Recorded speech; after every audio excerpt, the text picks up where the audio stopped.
إغلاق تلفزيون بالجزائر بعد بثه مشاهد خادشة للحياة.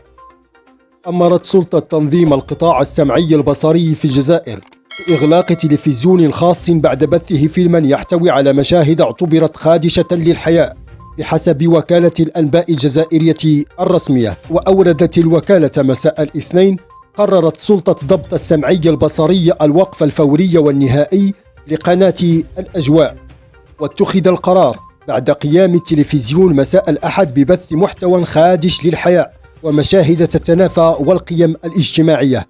بثت قناة الأجواء مساء الأحد فيلما أمريكيا يتضمن مشاهد اعتبرت أنها تشكل خروقات مهنية وأخلاقية وتتنافى مع احترام خصوصيات المجتمع الجزائري وكذا متطلبات الآداب العامة، وانتشرت على نطاق واسع على الشبكات الاجتماعية المشاهد التي تظهر رجلا وامرأة في فراش عاريين بشكل شبه كلي. واعترفت القناة الخاصة التي تبث من لندن عبر صفحتها على فيسبوك بأنها ارتكبت خطأ فادحا، واعتذرت لمشاهديها ولكل الجزائريين الذين ودعتهم.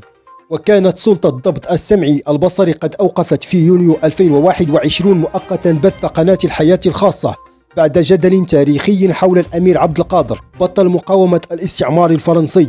ووضع قانون صدر عام 2012 حدا ل50 عاما من احتكار الدولة لوسائل الإعلام السمعية البصرية، وتأسست منذ ذاك أكثر من 50 قناة تلفزيونية خاصة.